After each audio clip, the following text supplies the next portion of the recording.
DeepSeek R1 is the best model itu dan kenceng. Misalnya lu pakai GPT-O3 itu pintar, tapi lu akan males pakai itu karena lama gitu kan. Ketika lu punya expertise di web tuh, ketika lu lagi kesusahan, lu nggak ada duit, pasti ada orang yang ngebantu. Gue untuk create Netflix itu sebenarnya costnya berapa sih? To create Facebook itu sebenarnya berapa sih? Less than $50. Misal lu gaji 5 juta gitu kan, jangan segan untuk buang 300.000 untuk belajar AI kayak Manus terus Cloud gitu. Coba aja buang duit itu kan. Jangan sampai lu 2030 kehilangan pekerjaan gitu. Jadi lu all in. Kayak ibaratin lu capek-capek di beberapa bulan ini untuk kenikmatan di tahun ke depan. Oke, kita masuk ke proyeknya Luka guys. Jatevo atau sebenarnya harusnya namanya Jatavo. Itu sebenarnya Jatavo apa bro? Jadi waktu gua launch token itu sebenarnya kan termotivasi dari sebenarnya udah banyak yang ngehit gua waktu bulan Mei, waktu 2 minggu sebelum gua launch tuh ada believe banyak orang tahu gua build something gitu kan. Dan mereka appreciate my works gitu. Kayak punya gua tuh sesuatu yang menurut mereka tuh bagus dan seharusnya launching coin gitu. Dan gua sideline lah, kayak apa sih ini kayak gitu kan. Sampai suatu saat ada teman gue launching dan dia dapat $20,000 dalam waktu beberapa hari. Hah? What the fuck? Gue capek-capek build kayak gini cuman dapat nggak nyampe 30 juta monthly gitu kan. Apa ini gitu kan. Yaudah gue dalam hati kayak bukan marah ya, kayak bukan iri juga gitu, termotivasi lah gitu kan. Gue ngejar apa nih yang bisa gue bawa ke token ini gitu kan, ke Believe gitu. Awalnya tuh gue mau bawa amazing.id karena itu udah proven, bisnis gue proven, udah dibayar Pertamina, kita ada UMKM buat ikut. Itu sesimpel untuk kayak bikin gambar dari dari prompt jadi gambar, bikin poster gitu is earning money gitu kan. Cuman gue mikir ngetes dulu lah, beneran tes, kayak ngetes dulu lah nanti launching yang beneran gitu kan. Jadi Jatevo tuh kayak tes awalnya gitu sebenarnya. Tapi gue bikin logonya, gue mikir apa ya yang rada cukup nyentrik secara Hinduism atau secara heritage gitu. Muncullah nama Jatayu. Ada Jatayu, ada Krishna, banyak gitu kan. Nah Jatayu itu in Hindu epic itu kayak dia burung yang kenceng, agile gitu kan. Karena yang mau gue bawa itu adalah inference which is kayak inference tuh server yang di dalamnya ada AI yang bisa lu pakai kenceng banget gitu. Kayak 5 times faster than ChatGPT kayak gitu. Wow. Itu. Jadi semacam how come? Karena kalau ChatGPT tuh di-hit manusia satu planet. Yang server gue adalah dedicated yang pakai hanya segelintir orang gitu. Atau kayak semacam konsorsium yang dipakai mungkin cuma ratusan atau ribuan orang. Jadi lebih kenceng. Kayak ibaratin SSD sama hard disk gitu. Iya. Server yang lu build ini cost-nya berapa bro? Hundreds per day. 100 per day. Jadi kayak kita rent, itu rent ya, cloud ya. Berarti kayak gue GCP, AWS gitu-gitu. Terus gue juga investasi ke Max Studio M4 Max. Itu kayak AI on premise, itu bisa ngeran 27 billion parameters. Terus setelah dapat revenue dari Believe, gue juga beli GPU $8,000 itu kayak dari RTX Pro 6000. Jadi dia bisa running 70 billion parameters. Nah, cuman kalau lu pengen running DeepSeek, lu harus serve server yang millions dollar investasinya gitu. Nah, tapi kita kayak ada konsorsium beberapa orang kayak investor itu, ya udah kita pakai ini, kita bagi-bagi, lu di slot ini, lu speednya kayak gini gitu. Jadi bahkan speednya bisa di-push sampai 2.500 token per second sebenarnya. 10 kali lipat dari yang sekarang sebenarnya gitu. Tapi ya kita masih pakai yang ini yang speednya 200 sampai 500 token per second. 500 token per second itu 10 kali lebih kencang dari ChatGPT. Oke, efeknya itu lebih ke speed atau ke hasil output dari jawaban AI-nya juga kayak totally different? It's only speed. Kalau jawaban itu tergantung dari kualitas AI-nya ya. Apa maksudnya performance models gitu. GPT-4o itu par sama Sonnet 4 atau par juga sama DeepSeek V3. Itu sama persis. DeepSeek itu kan ya dalam tanda kutip dia nyolong data dari ChatGPT gitu kan. Outputnya sampai rame kan. Orang-orang yang ngasih GPU ke DeepSeek sampai lagi diperkarain gitu kan. Dan itu sama gitu. Outputnya sama, tapi dia lebih murah, 80% less or cheaper gitu.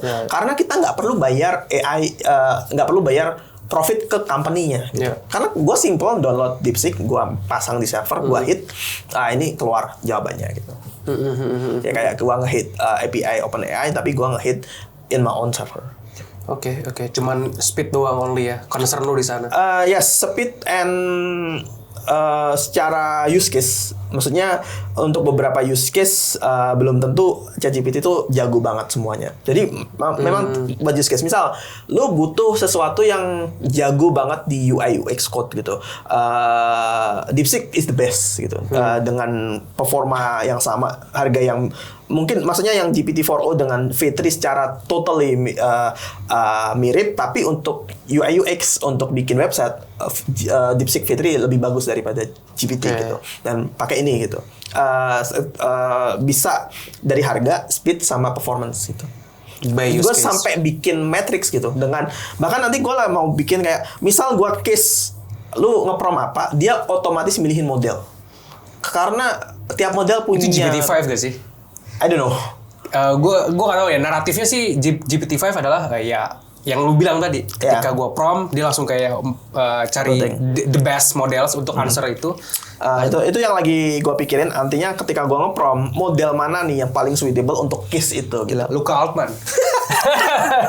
Oke, itu lagi lu mau coba try to build atau gimana? Iya, on pipeline. Oke. Tapi menurut gue it's not really necessary sih. Iya. It's not really necessary, tak just. Apalagi usersnya udah tahu the best models atau the perfect model untuk ya, kalau menurut gua hit DeepSeek R1 is the best model itu ya. Dan kenceng. Misalnya lu pakai GPT-O3. Itu pintar, tapi lu akan males pakai itu karena lama gitu kan. Maksudnya lemot gitu kan, 3 menit baru. Dan belum tentu outputnya sesuai apa yang lu harapin gitu kan. Pintar belum tentu bagus gitu kan. Bener. Untuk some cases malah mending GPT-4o gitu kan. Gua pakai DeepSeek R1, outputnya the best dan kenceng. Ya. Gitu. Outputnya itu bisa on par with the reasoning model si O3. Yes, O3 dan Gemini 2.5 Pro.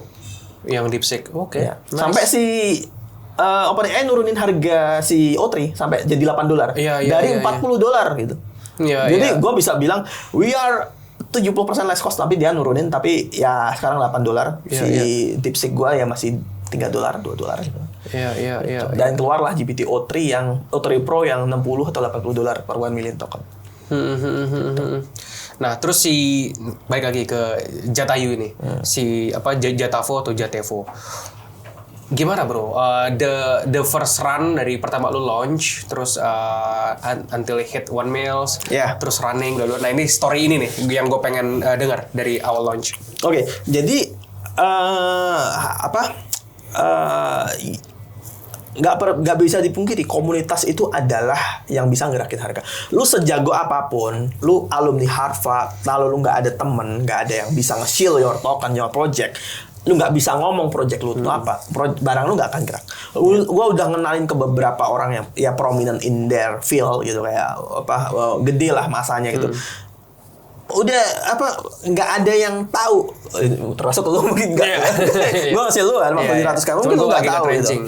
Jadi it's something yang nggak semua orang paham gitu, bukan memes, bukan sesuatu yang enteng gitu buat dipahamin gitu kan. Dan memang di Indonesia DeepSeek itu masih nggak familiar gitu kan. Jadi orang nggak tahu. Jadi di hari pertama untungnya ada crypto Twitter yang ngambil barang gua gitu. Jadi kayak langsung 300K turun lah, habis itu hancur lah ke 60K. Gua baru beli di situ, cicil gitu. Gua beli 3% supply di situ. ATH sampai 200K plus. Round trip sih, gua nggak jual gitu. Tapi di hari pertama 18K itu gua kaget dong. Gua mati-matian berapa bulan tuh belum tentu dapat segitu gitu kan. Dan overnight gua dapat segitu ya. Terus dengan volume dengan masa Twitter gua yang juga banyak, mungkin jadi kredensial bahwa ini real developer gitu kan. Jadi gua juga nggak sadar juga kalau gua pakai akun gua, bukan akun Jatevo, dan itu is good gitu. Bukan pakai akun project tapi akun pribadi gitu. Terus ya dapat trust 100K sideways dan gua hampir nyerah bro. Di hari ke-7 gua hampir nyerah gitu kan, kayak duit gua habis 18K buat nebengin harga biar nggak break ke 100K gitu. Bahkan ada yang ngejudge gua DM, bro lu ini project gua masih jauh nih, lu tolong beli lagi dong gitu kan. Dia dapat miliaran habis itu. Terus gua bawa ke Cina. Sampai kayak Cina ngangkat harganya, terus di harga itu ternyata bikin nyaman beberapa orang yang punya buying power gitu. Dia kayak bawa ke venture capital Korea dan boom sampai 7M. Gue nggak mau nyadari bahwa seharusnya gue exit. Dikit-dikit ya gue exit dikit-dikit, nggak banyak sih, kayak berapa puluh K gitu. Dengan fees totally di wallet checks gue tuh hampir 2 miliar gitu. Dengan floating profit itu hampir 1 million US dollar gitu kan. Terus semuanya ternyata semua hanya spekulasi. Coinnya turun, gue tetap nembelin ketika gue dapat fees, gue beli sampai minus berapa ya? Minus 60K kali, minus dari duit beli feesnya itu. Gitu. Total beli fees lo dapat berapa? Mungkin almost 120.000 sampai 150.000, gue nggak. Oke, down 60% from that. Sekarang mungkin kalau dilihat value-nya masih hampir 100K kalau gua dump semua ya. Tapi kan nggak mungkin gitu kan. Gua harus nyari volume kalau at current price ya almost 100 atau 100K lah, 100K. Oke, dari belief fees doang ya. Nah, boleh diceritain nggak sistemnya tuh si belief fees ini gimana sih? Kayak lu dapat percentage dari trading volume atau gimana? Ya, jadi narasinya si Pasternak atau Belief ini, lu bisa dapetin fees, dapetin duit untuk merunning project lo. Yang biasanya itu dari venture capital, ini bisa di-running di Web3. Orang-orang yang suka spekulasi your token gitu kan, your project, orang beli, lu dapat 1,4% gitu. That's it gitu. Tapi awalnya tuh cuma 1%, terus naik 1,4, kayaknya terakhir 1,1 deh. Kayak ganti-ganti dia kayak. Based on volume. Oke. Jadi lu beli $1,000, gue membuat orang beli token gue $1,000 sama aja gue ngambil $14 di lu. Iya. Tapi lu ambil lu kena $20 kan fees, $14 ke gue. Gue capek-capek build produk buat dapetin $14 revenue itu susah bro. Gitu kan. Ya, kayak yang penting di Web3 gitu. Benar. Gitu. Jadi lu build produk, lu build community, terus orang suka sama produk lu, terus nyoba produk lu, dan ada naratif baru, mereka akan appreciate, hold, terus nunggu momentum buat naik gitu. Gokil. Ya kalau misalnya lu builders, berarti lu sangat merekomendasikan builders untuk build di Belief ya? Build di Belief, yes. Tapi apakah lu punya partner atau orang yang bisa ngangkat token lu gitu kan? Artinya apakah secara business wise lu udah bener gitu kan? Secara komunitas apakah lu udah punya? Imagine lu random people, lu nggak punya teman, lu launching nggak akan bisa naik gitu. Kecuali lu punya hoki gitu kan. Gua hitungannya hoki di hari pertama langsung diambil oleh gua stealth launch gitu. Gua nggak bilang ke siapa-siapa, gua pencet aja gitu. Terus ternyata bonding gitu kan. Ternyata langsung naik 200K gitu kan, kayak wow gitu kan. Terus ya udah hancur. Habis itu ya I know nothing gitu, kayak ya udah dapat fees, gue pakai beli dikit-dikit gitu. Dari situ, I see. Tapi seimportan itu kayak the utility, the real products-nya in Web3 atau kayak we know lah kayak yang products yang sebenarnya shit juga, tapi kalau lu bisa bungkus atau naratifnya menarik, akhirnya market senangkap juga gitu. Ya kalau kita bicara produk atau token tuh tetap peduli harga sih. Ketika lu ada volume harganya naik, pasti ada whales yang masuk gitu kan. Sampai ada Wintermute yang beli token gua. Mungkin token gua lebih diapresiasi oleh whales atau orang yang tahu gitu kan, dibandingkan Transes yang tahu memes gitu. Nah, gua bisa bilang produk itu ada barrier antara Web2 dan Web3. Jadi kalau di Web3 itu risk appetite orang tuh lebih gede. Artinya dia mau spending ribuan dolar dan loss ribuan atau puluhan ribu dolar dibandingkan Web2. Jadi orang di Web tuh mau beli produk 100.000 mending mikir-mikir gitu. Gue mau subscribe 300.000 mikir gitu. Tapi di Web3 gue bisa menjual produk gue dengan harga yang nggak masuk akal kalau di Web tuh gitu kan. Misal bikin video VO3 gitu kan. Gue jual $4 di Web tuh nggak akan ada yang mau beli gitu. Mending gue subscribe Gemini $150, gue generate sendiri, atau gue dapat limit 3 kali sehari, oke lah gitu kan. Daripada gue jualan di Web3 yang ya itu kayak gua bungkus si VO-nya jadi produk gua gitu, running di atas JTFO, bayar $4. Nah, di Web3 orang-orang mau bayar gitu. Karena duit dia kayak $4 tuh 0,002 sol berapa gitu. Kayak gitu. Jadi kalau kita pakai currency sol itu kecil banget ya udah. I see. Terus Kok ya ini bahas dramanya dikit ya. Senggol nggak apa-apa dikit. Oh ya, kita ada sedikit mungkin sekalian klarifikasi kali ya. Iya, klarifikasi ya. lessons learned dari lu ketika lu nge-build JTFO ini sampai sekarang. Overall udah berapa lama nih lu nge-running ini? 32 hari. 32. Nah, itu kayaknya tapi nggak berasa kayak 30 hari. Kayaknya udah lama banget. Anjing banget, gue berasa kayak udah berapa Lu kalau lu cek Twitter ya, itu kayak every single day, bahkan kayaknya every single hour ada tweet baru ini orang tidurnya kapan? Gitu. Jadi kayak itulah share your lesson, share your how you got that energy. Terus apa yang nge-burn lu sebegitunya sampai lu mau melakukan hal-hal itu semua? Oke. Jadi ya nggak perlu dipungkirin kenapa gue mau melakukannya karena duit.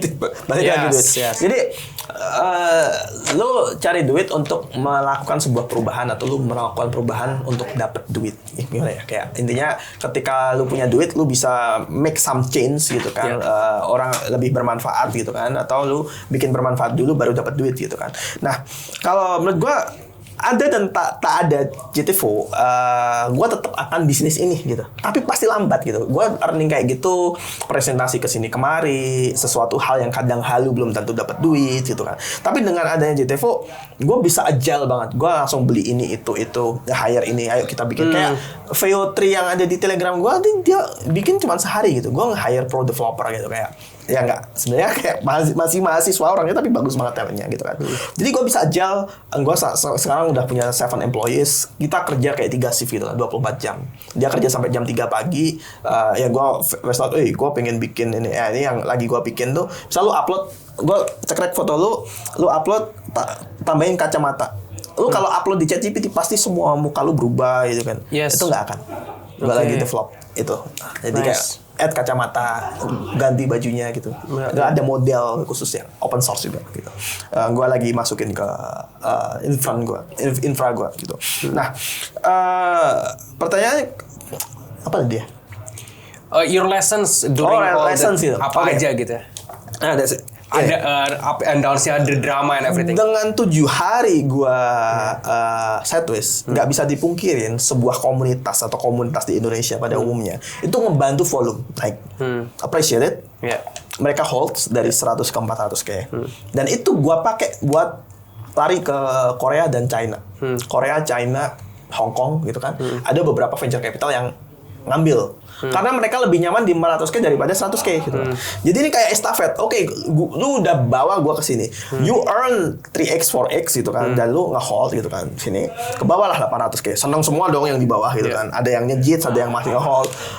Naik samain naik pucuk ya, mereka masih support, artinya masih hold gitu kan, artinya kayak appreciate Indonesian community gitu kan. Jadi mereka masih hold. Wah, banyak banget yang nge-tag gua di IG, lu keren bang ini itu banyak banget yang jilat lu lah memuji bro ya gitu, karena mereka naik beberapa X gitu kan. Jadi kayak appreciate banget, ada beberapa orang lah, banyak lah gitu.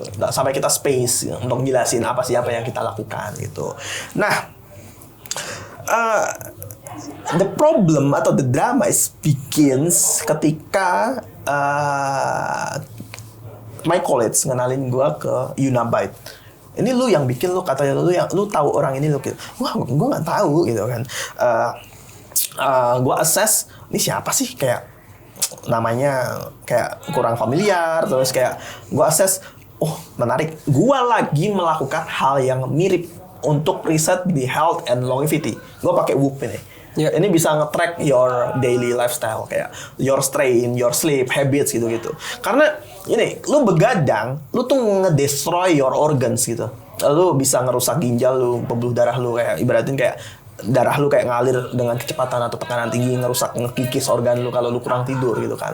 Nah, gue pengen untuk melakukan riset untuk diri gue sendiri sebenarnya. Makanya gue punya plan untuk nge-hire atlet untuk pakai barang gue gitu kan. Nah, terus dikenalin lah sama si Unabyte. Ya apa sih? Oh menarik gitu kan. Tapi ada sebuah fatal flaw yang mereka lakukan. Mereka pakai machine learning yang sebenarnya lu bisa lakukan dengan AI model yang lagi dibuild oleh JTFO. Ya kayak AI model model yang multimodal, bisa gambar, bisa video, bisa foto, bisa teks gitu kan. Jadi lu pakai ini. Jadi gue di Shield Yuna itu dari 150k market cap gitu kan. Ya gue beli dong kayak oh ya udah. Tapi the flow-nya itu ada di mereka launch-nya di Pump Fund. Mereka nggak tahu Web3 mungkin ya. Terus kayak launching di Pump Fund, supply-nya fuck up gitu kan, artinya ada yang dapat di bawah banget. Meskipun kayak 1%, 2% gitu kan. Cuman kan kalau lu lihat kayak average bawah banget kayak ini bukan tim, kayak lu nggak rela buat beli gitu. Jadi kayak perlu beberapa kali distribusi biar equilibrium lah ini. Nah, gue suka sama timnya, bukan produknya ya awalnya, timnya kayak ini orang dari daerah 3T dari Sangihe dekat Filipina bro, tahu machine learning, bikin produk yang bukan vibes coding. Gua vibes coding, dia nggak vibes coding gitu kan. Wow gitu kan. Ya meskipun nggak efisien gitu kan. Nggak efisien. Gua bisa bikin kayak lu 2 jam gitu kan. Tapi ketika lu punya tim atau partner yang bisa lu latih, lu bisa lu advice gitu kan. Dan yang bikin gua kagum, bro, gini lu pakai ini ya, langsung dikerjain. Dan dia terima kasih banget kayak gue, bang, makasih bang, kalau nggak ada ini gue bisa ngerjain berminggu-minggu gitu kan. Jadi ini mempercepat proses dan gue appreciate their effort untuk ini. Jadi yang developernya sebenarnya 1, 2, gue nggak tahu sebenarnya ini perannya apa. Jadi kayak BD-nya gitulah, ada kayak desain gitu. Terus nambah 1 orang lagi yang ternyata dia web 3 builder beneran, kayak bikin project di ARB gitu lah. Jadi kayak dia lebih ke mobile developer gitu. Dan jalan kita kerja 2 hari kayak ya cukup begadang lah, kayak nyoba ini itu dan dan gua umumin 3 jam lagi gua akan mengumumkan Yuna dengan JTFO multimodalnya gini. JTFO naik, Yuna naik gitu. Artinya kayak confident mulai naik lagi gitu kan. Gua bilang 3 jam kemudian. Yuna, ini banyak orang Indo yang beli. Artinya, cek 300k. Nah, at some point, ada project yang sama persis. Banyak nge-tag gue lagi pijet bro. Kayak, gue beli, wah udah launching lah nanti jam 9 malam gitu. Gue pijet gitu. Gue habis itu kaget, lah kenapa nih jadi 180k? GTFO juga turun gitu. Ternyata ada produk yang launching orang Indonesia, holder GTFO juga sebelumnya nge-DM gue. Gue cukup emosional ya, artinya kayak banyak yang nge-tag gue, bro ini lu di copycat gitu ya, banyak yang nge-tag gitu, ada 5 orang atau 4-5 orang lah, gue kaget dong gitu kan. Nah, the problem gue sendiri, gue nggak ada tim yang semacam kayak PR-nya gitu lah. Jadi dan tabiat gue di Twitter, gue sering musuhan sama banyak orang dong. Lu tau lah, 2023, 2024 gue sering debat tentang bea cukai karena gue benar gitu. Lu nggak tahu, lu nggak tahu cara impor sehingga lu kena pajak. Gue kasih tahu seharusnya kayak gini. Lu tetap marah. Seberapa benar gue, lu akan menganggap gue salah gitu. Gue bilang, memang kita di Indonesia prosesnya kayak gini, lu aja nggak tahu gitu kan. Gue dulu juga rugi awal-awal gitu kan. Jadi gue langsung hard truth aja ke dia gitu kan. Nah, ego gue boil kayak gue bilang kayak kita ada di komunitas yang sama di Indonesia, liquidity kita di satu tempat. Kenapa lu bikin project yang mirip gitu kan? Dan gue merasa disabotase, ya. Gue menuduh. Jadi artinya itu subjektif. Gue nggak ada bukti. Karena gue sendiri bikin JTFO karena ke-trigger teman gue yang bikin project dapat puluhan ribu dolar. Artinya gue rates build. JTFO tuh rates build gitu. Terus ketika gue ngelihat, oh shit, kenapa sama gitu kan? Dan gue tahu orangnya. Terus dia sempat DM gue tentang JTFO. Artinya dia kayak tahu, Believe tuh dapat duit. Terus ini ada Yuna, terus bikin hal yang sama. At some point it's okay sebenarnya, tapi gue ngerasa disabotase di saat yang gue mau ngumumin. Ya gue nggak tahu ya apakah memang dia launching, apakah dia itu memang planning launching di hari itu atau enggak. Akhirnya ya gue kan jadi nuduh ya, ada yang gue merasa gitu kan. Ya udah gue bikin tweet, this copycat behavioral liquidity leaching. Nah masalahnya gue pakai bahasa Inggris. liquidity leaching dianggapnya adalah lintah darat gitu kan. Padahal maksud gue adalah kalau ada project yang sama di dalam satu tempat Bocor. pasti pindah liquidity-nya. Padahal ini itu orang-orang di dalamnya juga yang hold. Siapa yang rugi? Komunitas juga gitu kan. Artinya lu imagine kayak kalau apalagi itu vibes coding bro, kayak banyak orang yang nge-tag gitu lah, kayak oh ini vibes coding banget gitu kan. Artinya kayak gue bisa bikin less than 2 hours gitu kan.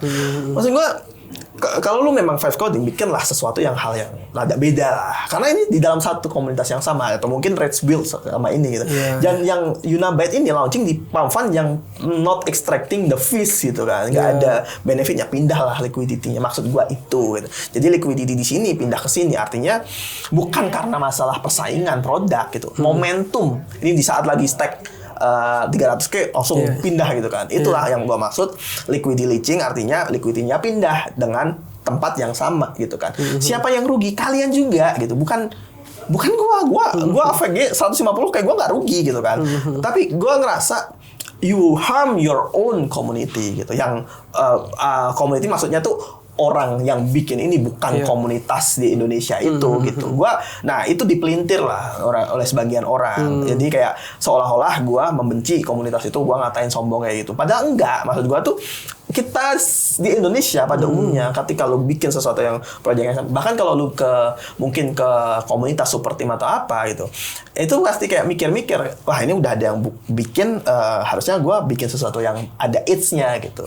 Jadi ini udah bukan masalah produk lagi gitu, masalah etika, memang ya gimana ya, in the end nggak peduli ya masalah kayak gitu kan. Nah, lesson learned, gue bisa aja jadi orang munafik.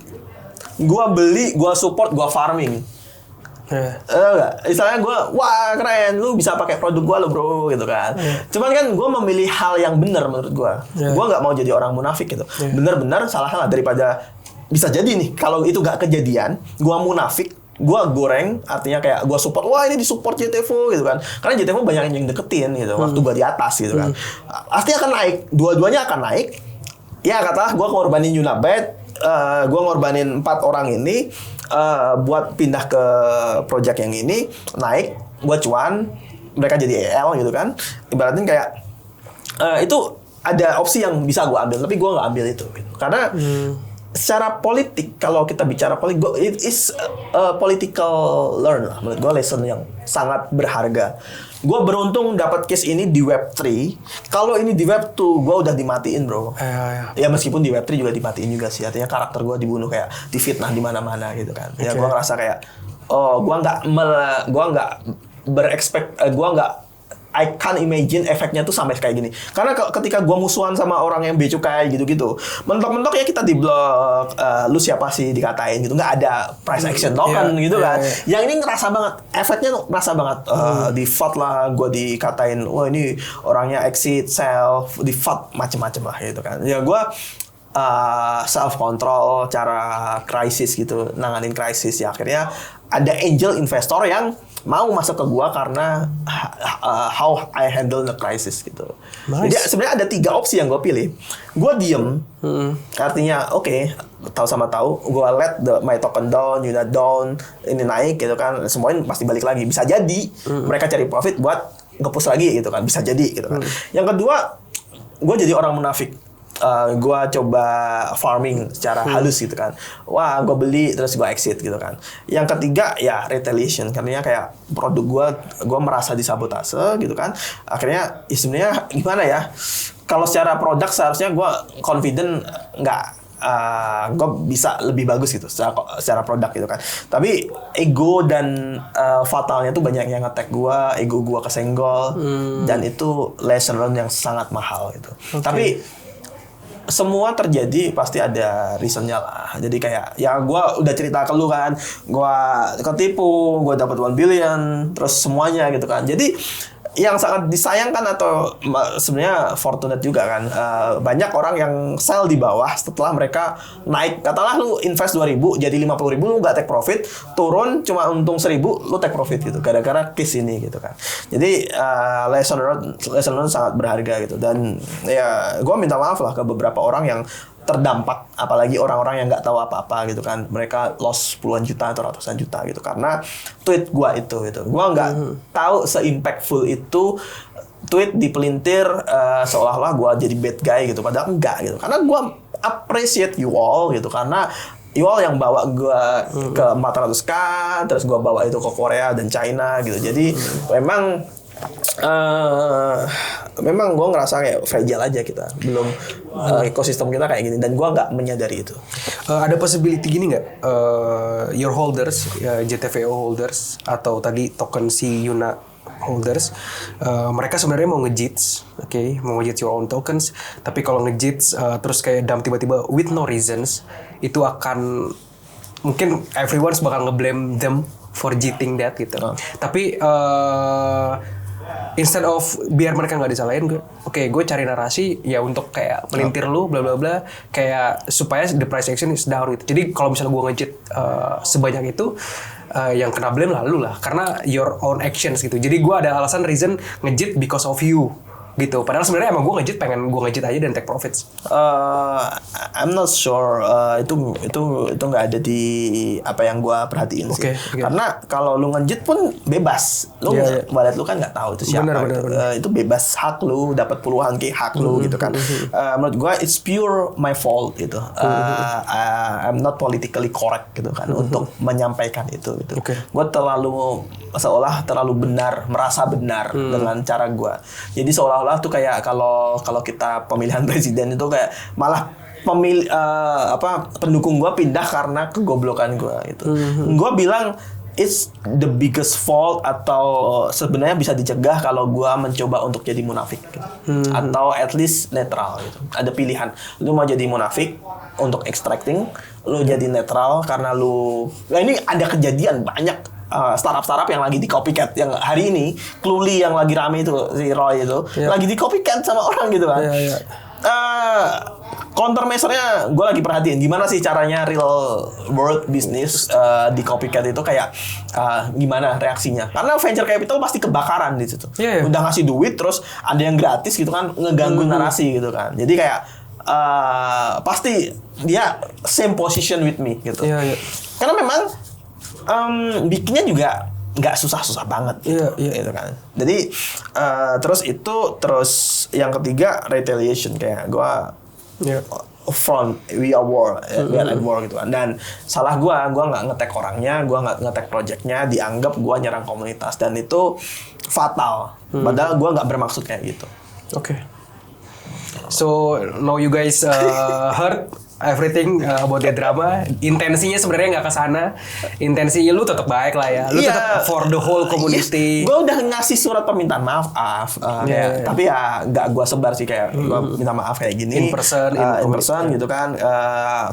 Kayak bikin postmortem analisis gitu kan. Ini apa sih kejadiannya? Ya seberapa bener lu nggak akan diterima kalau lu memang kayak merasa apa yang lu lakuin itu salah gitu di mata mereka gitu kan. Padahal gue nggak bermaksud kayak gitu.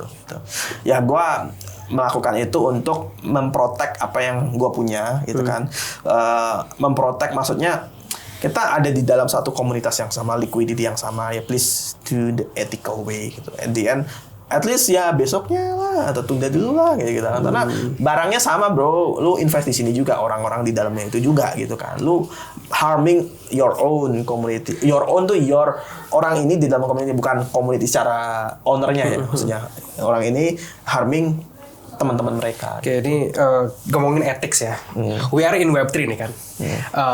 Menurut lu tuh sampai selevel apa orang harus etis gitu? Dan gak ada rulesnya juga kan, to be ethical. Jadi we can be unethical juga gitu in Web3, and orang ya udah gitu. Mereka kerak juga. Ya gue masuk ke ini emang gue tahu the risk and so on, gue kerak ya udah kerak gitu. Jadi orang-orang juga gue nggak tahu ya apakah orang-orang benar-benar mempedulikan etis sama unethical movement juga. Nah, your take gimana? Itu di memes. Lu kena rak karena lu mencet gitu kan. Ya, gue nge-shield ke lu, ternyata loss ya. Apakah lu akan benci gue? Sama bisa jadi itu sengaja atau enggak gitu kan. Gue sempat nge-cut silaturahmi ke satu orang gitu kan. cukup gede lah gitu karena gue ngerasa dijebak gitu kan. Dan di saat itu gue struggle times kayak $2,000 tuh gede banget buat gue dan gue lost $2,000 gitu kayak ngerasa dijebak di liquidity gitu. Maksudnya jadi EL gitu kan. Itu gue bisa bilang ya udah gue tahu orangnya kayak gitu, gue cut teman udah nggak lagi gitu kan. Masalah kayak rezeki gitu banyak udah banget karena gue udah melihat this not good person gitu kan.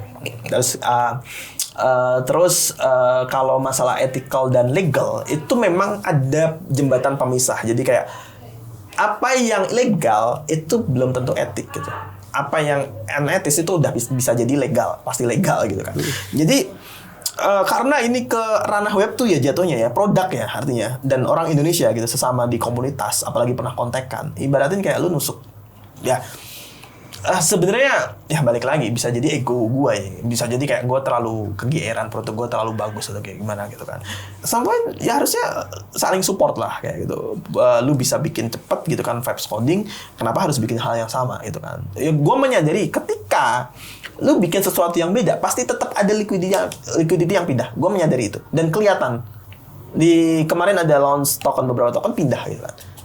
Farming on community tapi balik lagi itu pasti akan ada kayak yang loss gitu kan, ada yang loss ada yang pindah gitu kan. Ya kenapa lu hold udah tinggi valuasinya gitu ya masalah lu dong gitu kan.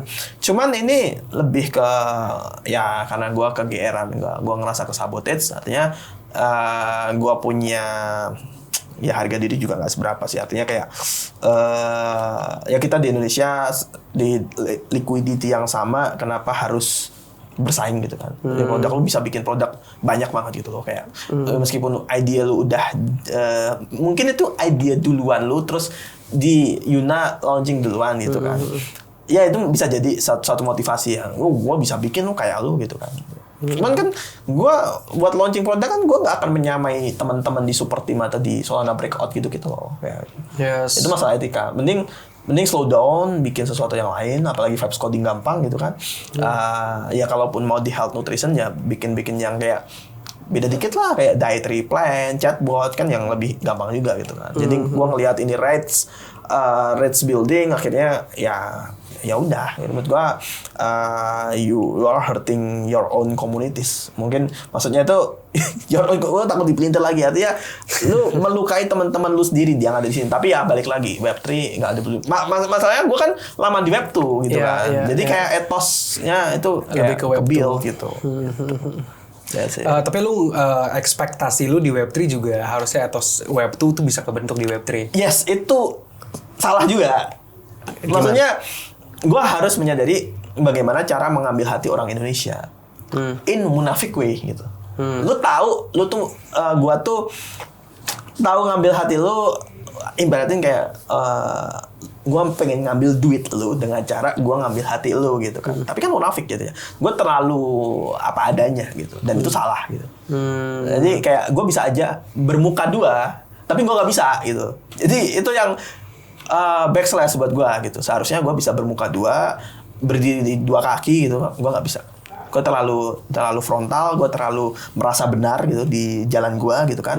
Yang menurut gue kalian salah gitu kan dan gue benar. Seharusnya gue bisa menutup wajah gue menjadi ya kayak ibaratin kalau ada di domba, gue serigala, gue jadi domba dulu deh gitu.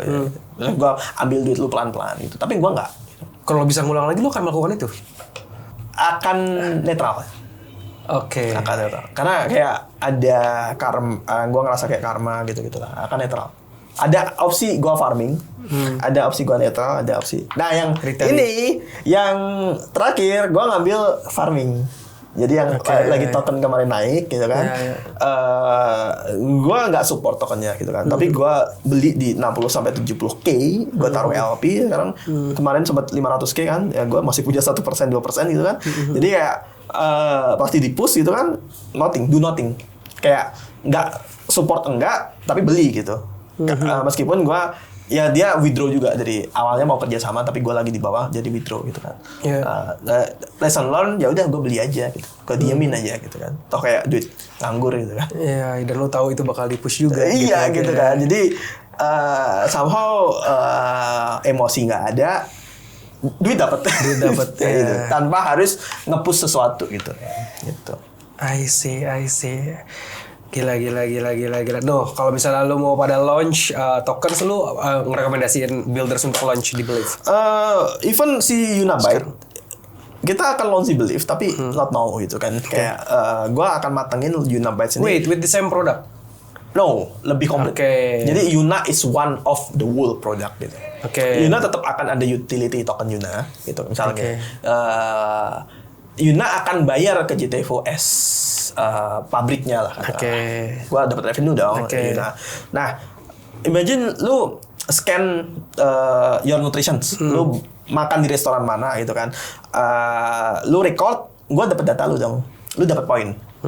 Lu dapat poin, lu bisa redeem di beberapa outlet yang gua akan kerja sama gitu kan. Tapi gua tahu data lu dong, dan lu konsen untuk ngasih data lu lagi di mana. Data lu mau gua jual, dan ada penampungnya gitu. Gitu. Jadi kayak flywheel-nya di situ. Gua ngasih lu Yuna token, Yuna Bytes gitu kan. Yuna nanti juga ada utility-nya. Katakanlah buat bayar aplikasi, dapat reward gitu-gitu. Terus lu dapat poin, gua dapat data. Nah, apakah datanya itu sebanding sama apa yang gue kasih ke lu? Belum tentu sebenarnya. Kayak gue lagi pikirin itu. Gitu. Yes. Kayak step N, kayak water, kayak Ponzi lah. It's all about zero sum atau apa. Cuman ini gue mencoba untuk membuat sesuatu mekanik yang di Web3 itu memang positive sum. At least. You think possible? Positive sum. Sangat. Apalagi kalau misalnya lu combine dengan Web2. Gue kan jatuhnya positive sum. Meskipun zero sum at some point, gue tuh positive sum. Karena duitnya tuh balik ke ekonomi. Duit yang seharusnya cuma di pool aja, kalau di pump fund, itu zero sum. Karena lu betting against each other gitu, dan liquidity-nya tipis gitu kan. Itu is zero sum. LLM zero sum. 249 atau 79 ya zero sum gitu kan. Lu cepet-cepetan exit, lu profit mana. Believe is positive sum karena lu dapat fees dari tax lu trading. Lu ya kayak gold lah. Lu kalau beli gold kan, kalau lu beli dan jual kan rugi kan, spread mirip kan. Tapi duit ini gue bisa puterin ke real economy, is positive sum. For some people zero sum karena ada yang rugi, tapi kalau kita naik semua nggak ada yang rugi dong. Belum ada yang rugi gitu kan. Dan itu creates thing positive sum gitu. Gue udah spending mungkin 300 juta ke real economy gitu. Nice. Nah berarti tadi kita ngomongin flywheel-nya Yuna. Flywheel-nya si JTFO sendiri. Ini gimana? Lu kan sekarang kayak back to below 1 mils kan.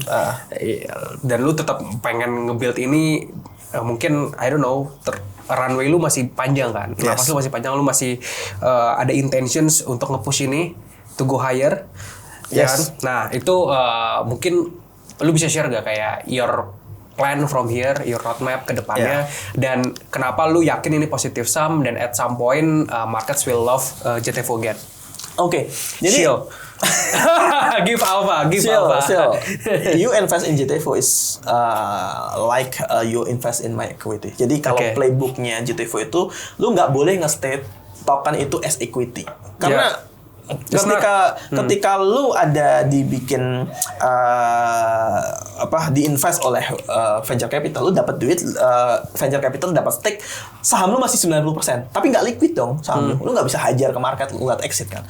Unlike game kayak gitu di Believe, lu bisa beli token your own shares gitu. Mentok-mentok kayak 20% tuh udah banyak banget gitu kan. Itu very liquid gitu kan.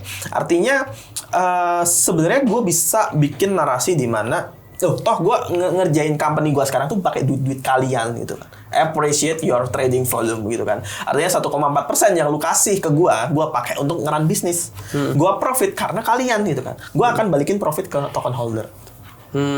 Jadi kayak ada snapshot semacam dividen gitu kan. Tapi gue lagi pikirin, nggak mungkin ya lu hold 2% dapat 2% dari profit, itu is not possible karena distribusinya tuh is fuck up gitu kan. Jadi kita kayak mungkin akan bikin RUPS gitu-gitu ya kan. Gue pengen bikin JTFO itu as company yang long term, 1 tahun 2 tahun ke depan gitu. Dan ketika gue earn enough money, gue masuk venture capital game, bisa jadi gue IPO, bisa jadi. Tapi gue nggak tahu ya apakah bisa sejauh itu apa enggak. Karena kayak gue udah ketemu beberapa venture capital, gue udah di bid kayak 3-5 million US dollar valuation gitu kan. Jadi udah ada agreement satu angel 5 million valuation, ya itu jadi satu patokan ya bisnis JTFO in general gitu. Equity shares versus tokens ini bakal one on one pack. Wah. So, Nah itu dia. Jadi how people can invest in the equity-nya itself? you can kalau You lu can, nggak ya. strategik gitu. Oke. Nah, gue udah diskusi sama one of my angel. Kalau ada investor yang mau own equity at 5 million valuation, lu harus bayar gue sekitar buat 1% berarti 50k US dollar gitu kan. 5 million, iya 50k US dollar buat 1% stakes gitu kan. 50k US dollar, apakah gue butuh duitnya? Belum tentu. Orang gua vibes coding ngabis paling berapa ratus dolar gitu kan, buat bisnis trip juga paling berapa gitu kan. Jadi gua akan push orang yang masuk ke equity untuk beli token. You can. Tapi duit lu yang di equity kan lu berharap lu nggak bisa exit lah kalau nggak liquid kan. Lu masuk ke token gitu, 30% atau berapa. Lagi gua pikirin sih. Gitu. Jadi kalau ada venture capital masuk ya, kalau lu pengen liquid ya ke tokennya gitu. Token will represent equity tapi nggak 1:1. Gua lagi modeling sih, financial modeling. Oke, nggak 1:1 tapi in terms of kayak trends, if the equity is actually trending up, ya seharusnya exactly. Oke. Karena kayak the narrative will being there, terus sebagai token holder lu bakal dapat banyak benefit gitu. Ya kayak diskon lah atau apalah gitu sih. Hal baru sih, gue harus pelajari pelan-pelan dan will ensure kayak itu comply with regulation. Termasuk ada orang OJK yang hold belum gue konsultasi sama orang OJK. Gue diskusi sama orang OJK. Careful. Gue konsultasi sama orang OJK untuk membenahi atau mengkoreksi terms and policy and privacy. Ada legal kayak gitu. Dikasih masukan gitu. Jadi berarti actively gue pengen coba lagi push ke OJK sih. Ya, ini lu agak ini sih ya cross banget sama Web2-nya. Kan orang-orang biasanya nge-build Web3 udah natively Web3 dan extracting the money udah Web3 gue nggak mau yang kayak ya karena Web2 lah terus karena nggak ada duitnya do in legal way and so on kayak itu kan kayak effort banget. Kayak lu bilang duitnya juga nggak gede-gede banget. Nah, why lu nge-push Web2-nya banget juga nih? Gini. Kemarin gue diskusi sama salah satu founder yang di token itu kan. Kenapa gue berani nge-push Web2? Gini. Gua IPK nggak nyampe 3, orang nggak melihat gua sama sekali itu siapa gitu kan. Ketika lu punya expertise di Web2, ketika lu lagi kesusahan, lu nggak ada duit, pasti ada orang yang ngebantu. Dengan effort lu sebagai advisor, effort lu sebagai konsultan, lu akan dihargai. Jadi hidup kita masih panjang bro. Life expectancy ya hopefully bisa hidup 70-80 tahun ya. 80, amin. Amin gitu kan. Gue takut ya dengan kesehatan sekarang ya. Gue rasa kayak gue perlu benerin perut gue gitu kan. Gue berharap gue bisa living for the next 50 years gitu. Misal nih, lu punya $1 million, lu mau ngapain gitu? Beli lambu, apakah itu membuat lu bahagia gitu kan? Karena yang bisa membuat lu bahagia kan, apakah lu merasa bermanfaat? Ya, beda-beda ya orang-orang. Tiap orang beda. Beda orang. Gue beli iPhone dulu bahagia, sekarang gue punya iPad, gue punya iPhone, gue punya tablet, nggak bikin gue bahagia bro, gitu kan? HP sementok-mentoknya nggak bikin gue bahagia bro. Yang gue bikin bahagia sekarang ya seberapa lu bisa bermanfaat buat orang gitu. Duit yang penting cukup sustain, lu bisa nge-cover lu jalan-jalan ke luar negeri, bisa nge-cover anything lu beli tanpa mikir, beli parfum 1 juta tanpa mikir gitu. Gua nggak sampai kayak sepatu gitu kan. Mungkin sepatu gua mereknya ya gua mau nge-shield ya. Kayak gua sepatu gua mereknya Columbia. What's the ticker bro? What's the ticker? Orang mikirnya pakai sepatu yang kayak bermerek kayak Nike, NB gitu kan. Terus ya gua pakai sesuatu yang menurut gue nyaman gitu. Dan gue kayak baju kayak 100.000, celana 100, ya Uniqlo 500.000 gitu kan. Bukan sesuatu yang bermewah-mewah gitu kan. Karena gue nggak menemukan kebahagiaan itu, dan gue nggak ada appetite untuk bragging juga di sosial media. Gue udah punya bini bro gitu kan. Jadi kayak gue mau nggoda siapa sih, udah nggak ada masanya kayak gitu kan. Yang sekarang ngejaga family kan, artinya kayak nge-build family, terus kayak keluarga di rumah gitu. Itu yang lebih kita bikin bahagia kan. Jadi dengan umur kita yang masih panjang, apa yang lu bisa give to the society, bikin orang bahagia, bikin orang lain lebih senang gitu kan. Bisa jadi 200.000 itu bisa bikin orang senang banget gitu kan. Jadi gimana cara kita ngasih manfaat. Termasuk the mission of the GTFO is to prevent AI disruption untuk yang ngambil pekerjaan kalian gitu kan. Karena pasti akan banyak orang yang susah dapat kerja gitu. That's why GTFO want to create more jobs daripada nge-cut jobs gitu. How? Lu bikin website pernah nggak ditawarin berapa juta? Maksudnya buat bikin website 5 juta ke atas, something? Iya, atas. Nah, with GTFO, ada site.gtfo.ai, you can create website just for modal gue ya, less than 0.1 US dollar. Per page. Per website. Literally website yang lu bisa launch jadi gitu. Kalau ganti domain lah bayar lagi lah kayak 120.000 atau berapa gitu kan. Lu bisa jual website tuh ke orang lain. Artinya lu jadi sebuah vibes coder yang murah terus jual ke orang lain dan cepat gitu. Lu pakai apa itu? Replit? Di GTFO nggak pakai Replit. Gue malah bikin Replitnya. Yes. GTFO site.gtfo.ai kayak Canva, kayak Figma, kayak Hostinger juga bikin kayak gitu kan. Nah, misi gue adalah gue pengen mendigitalkan semua UMKM itu. Misal orang yang jualan apa, bikin website gitu. Jadi kayak gue inspired sama David yang bikin web ekspor gitu. Ya kan dia punya narasi ekspor gitu kan. Gue narasinya website semurah-murahnya gitu. Jadi lu bisa jualan pakai infra gua gitu. Lu apa ya? Bukan nge-scam ya. Lu jualan artinya orang lain yang nggak tahu kan. Misal karena gua jualan barang yang ke lu lebih mahal gitu kan. Padahal gua belinya 100, gua jual ke 200 karena lu nggak tahu kan gitu. Ya kayak website ini. Lu tahu toolsnya, lu bisa jual ke orang. Dan gua rasa marketnya so big. We are 280 million people kan. Jadi itu potensi banget gitu. Orang bikin, terutama ini meta bisnis. Kalau lu pengen pakai kayak CRM kayak Kiskas, Cekat ya gitu, lu harus punya website bro. Dan harus ada nama PT-nya. Cuman buat bikin itu aja gitu. Artinya website terima jadi, website yang penting ada gitu. Daripada lu bayar orang jutaan, mending kayak ini cuma 100.000 loh gitu. Itu baru salah satu produk. Akan banyak produk lain. Ngomongin creating sites, tadi lu modal only for one page $0.1. Iya. Only ya. Iya. Kalau misalnya se-advance webnya, katakanlah advance web apa ya? Kayak replicating current web yang udah gede loh. Misalnya Netflix gitu. Kan, I won't do that. Karena buat apa gue bikin sebuah tag yang giant banget tapi nggak ada yang pakai itu dikit gitu. Antara gue bikin sesuatu yang volumenya kecil tapi orang mau spending a lot of money in it gitu kan, itu yang gue lakuin di PT Recycle punya gue cuman mungkin setahun project gue sekali 2 kali tapi ratusan juta gitu kan. Atau gue create the volumenya gede tapi marginnya tipis gitu. Marginnya tipis itu berapa kali kalau gue jual 1 juta tuh bisa laku. Marginnya berapa kali? 1000x kali. Jadi 0,1 ke $1,000 10.000x gitu.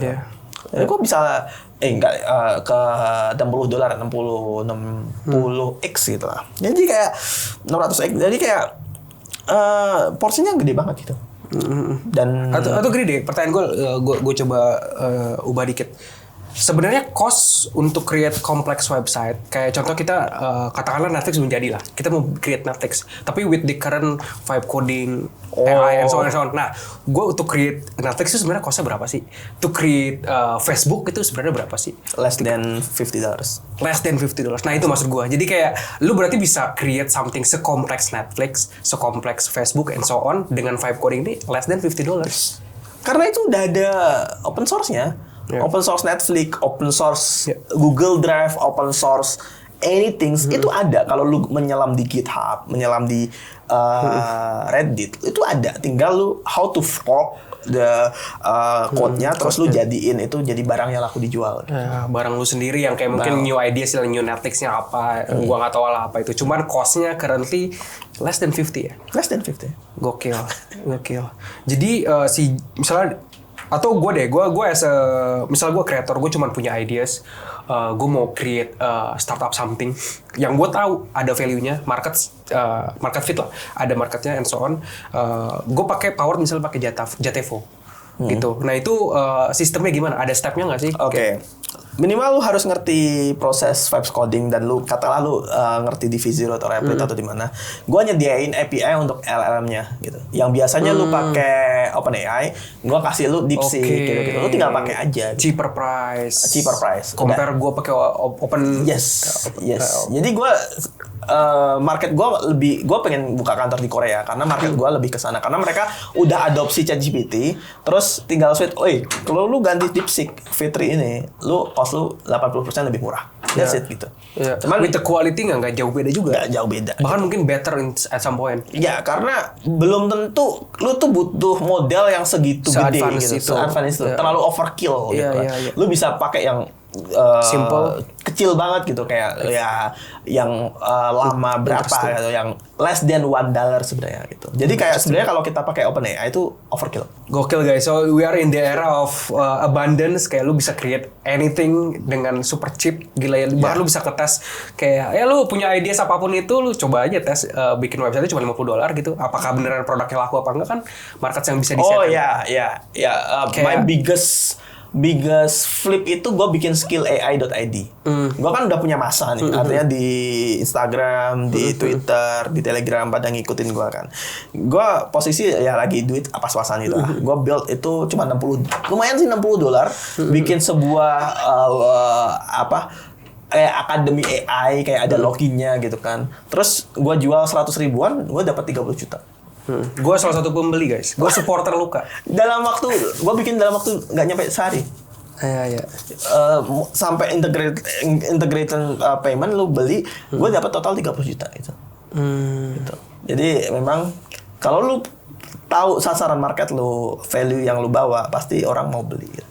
Tapi ya harga sensitif yang gue kaget. Minggu depannya gue jual kelas 29.000, nggak ada yang mau. Dikit yang mau. Better yang 99.000 daripada 29.000. Ternyata gue baru tahu kayaknya sweet spotnya emang 99.000 gitu. Karena kalau kemurahan nih apa nih paling nggak penting gitu. Garbage. Gue dapat pelajaran dari itu kayak gue next class paling 99.000 gitu. Agree. Kenapa nggak yang lu cari kelas yang premium wise kayak 500 plus USD? Mungkin beda marketnya. Mungkin kalau ada orang yang mau kayak gue udah nyoba nawarin sih orangnya. Gue bisa ngajarin lu bayar gue $1,000, gue ajarin semua yang gue punya itu. Menurut gue kurang market fit sih. Mahal. Di Indonesia. Kalau di luar nggak tahu. Oke, guys, ini udah berapa jam? Anjir, gila nggak berasa, seru banget ngomongin ngobrol sama Luka lah. So tadi kita udah dengar ya backgroundnya Luka, and then journey-nya dia ke Web3 gimana, AI up and down-nya lah. Sekarang lo udah di posisi apa lo? Lo tadi harusnya di Jatevo lo udah up 1 mils. Yes. Gue tau ya up 1 mils round trip. Oke. What's your plan untuk lo bisa back to the 1 mils? Apakah lu tetap bakal pushing Jatevo ini dan lu mungkin look for another ventures? What's your plan? Gua nggak mungkin start another ventures karena will hurting my own communities gitu. Agree. Ada orang yang mindsetnya farming gitu kan, bikin baru gitu. Gue nggak kayak gue percaya karma lah kayak ya at some point orang-orang pasti rugi karena gue. Tapi ya gimana, orang gue juga udah usaha untuk nge-seal dari 100k gitu kan. Lu aja yang telat taunya gitu kan, dan lu FOMO gitu kan. Ya gue pernah di posisi kayak gitu. Nah kalau yang gue lakuin, gue masih punya runway yang cukup panjang gitu. Amit-amit gue nggak ada duit, gue jual barang yang gue beli gitu kan, kayak iPad gue, MacBook gue gitu, gue jual juga GPU ada di US 150 juta, kayak ibaratnya emas gitu kan, masih ada gitu kan. Jadi runway masih jalan dan gue will earning Web2 money. Gue lagi bidding sebuah project yang $15,000, which is lumayan gede gitu kan. Dan itu kan gue survive di Web2 gitu kan. Artinya ya. Lo ada plan kayak di Web2 yang ya misalnya katakanlah MRR 15,000 US monthly, terus half revenue dari situ atau berapa revenue itu lu buy back and burn di Jatevo? Nah, gue lagi mikirin flywheel burningnya sih. Harusnya burningnya tuh dari profit ya artinya. Jadi ini apa ya? Imagine Pokemon cards. Gue bikin NFT dalam bentuk Pokemon cards, tapi bentuknya adalah AI model plus prompt. Lu beli pay to win gitu kan. gue bikin sebuah marketplace atau battleground, lu pakai prom plus kartu itu judi sama orang gitu kan. Kalau prom lu bener lu dapet duit. Kelas. Menarik, interesting. LLM Arena lagi gue bukan. LLM Arena. Yes gitu. Oke. Ada juga video, misal gue bikin video, lu bayar 2 sol untuk 10 video, lu create sebanyak mungkin 10 video itu. Nanti kita bikin pool jackpot. Itu banyak banget hal-hal gamble kasino yang bisa gue buat, tapi it's legal. Legals. Ya kan bukan judi untuk kayak duit ketemu duit, ya kan? Ini kan kompetisi. Competition. Yang overpriced. Iya. Competition yang overpriced. Gue bisa bilang dong ini kayak reward gitu kan. Betul. Ya gitu. Karena gue menyadari bahwa casinos atau gamble itu jadi penggerak market Solana gitu kan. Iya. Dan balik lagi gue akan gimana caranya gamble but legals gitu. Maksudnya bukan gamble ya, karena kan lu kompetisi gitu kan. Tapi kan jatuhnya tuh menurut gue gamble juga gitu. Karena lu akan nyoba-nyoba terus. Yeah, everything is gamble kalau misalnya kita lihat dari poin tertentu lah ya, perspektif apapun gitu. I see. So that's the alpha guys for JTVO. So you think people should buy JTVO or not? Not financial advice of course, disclaimers. Do your own research. Oke. Cuman Lu kalau nonton sampai sini berarti lu udah riset semua sih. Harusnya lu udah tahu founder, lu tinggal tanya aja sama diri lu percaya Luka. Risk paling gede. Oke. Gua kehack dah gitu aja. Risk paling gede. Oke, worst case of JTVO adalah gua kena hack, udah. Lu kena hack. Dan kalaupun atau lu kalau misalnya ada someone yang build the same thing as a JTVO, mungkin with a better tech, a better team, you think gimana? It is a risk as well. Tapi ya. Oke, ego lu naik lagi nih. Enggak. Maksudnya gue punya 3 orang nih yang jalan 24 jam. Artinya gue banyak build produk gitu. Ya itu edge gue sih. Oke. Dan business wise gitu kan. Apa nih yang market fit. Gue akan nge-push. Ya kalau ada yang nge-build yang produknya sama 3 tadi, antara gue beli, antara gue diem, antara gue retaliate. Selama gak sabotage gue atau kayak karena udah belajar dengan ego kasus yang itu, gue pasti gak akan retaliate. Oke. Itu. Udah pasti ya, gue beli diem-diem, gue support. Wey, gue beli token lu gitu kan. Siapa tahu kayak 7 million malah gue yang cuan gitu kan. Iya, lu jualan gue dam. Lu dam, lu back to the JTVO. Oke, lu nge-push lagi JTVO. I see. Interesting guys. So, maybe videographer atau nih Bro Edwin yang masih ada di sini ada pertanyaan buat Luka? Udah kayak dengerin podcast di YouTube sendiri lah. Gila ini 2 hours gue nggak tahu yang masih nonton sampai sini sih gokil kalian ya. Berarti ya that's Luka. What's your last message bro for the viewers? Orang yang mau jadi builders, orang yang mau jadi traders, orang yang mau trenching, orang yang mau explore AIs. What's the alpha for the viewers? Menurut gua kalau kita bicara taking risks itu hal yang biasa ya. Kalau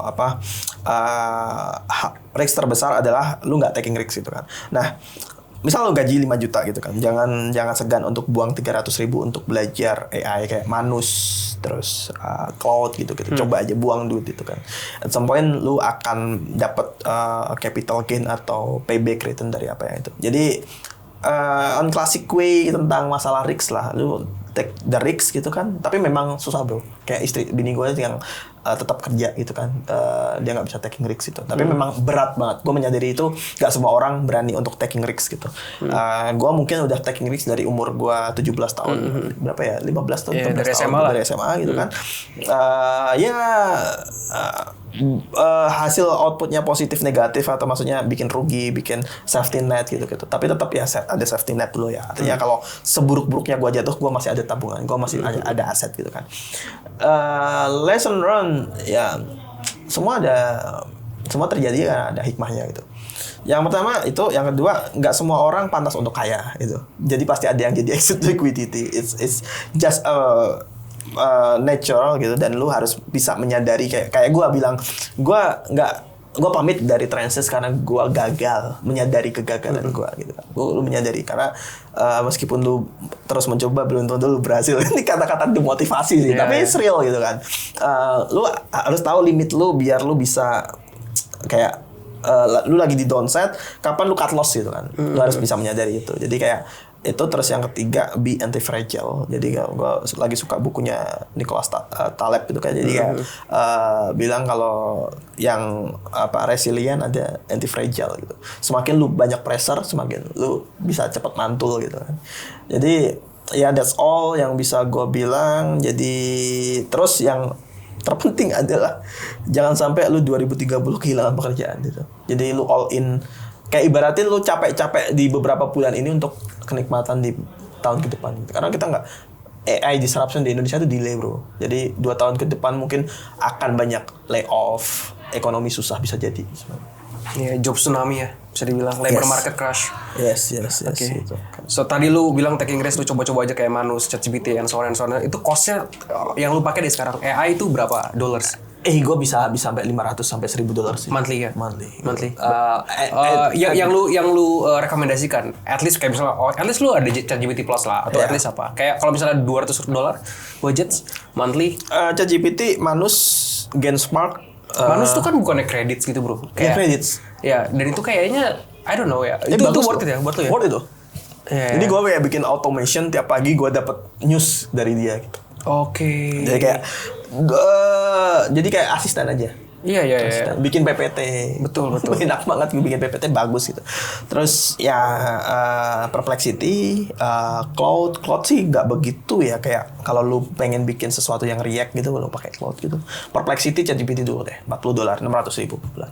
Oke, 2 itu ya, the top. 2 itu. So that's the alpha guys from Luka, the one and only Luka. Gila, hopefully gue ketemu lu lagi.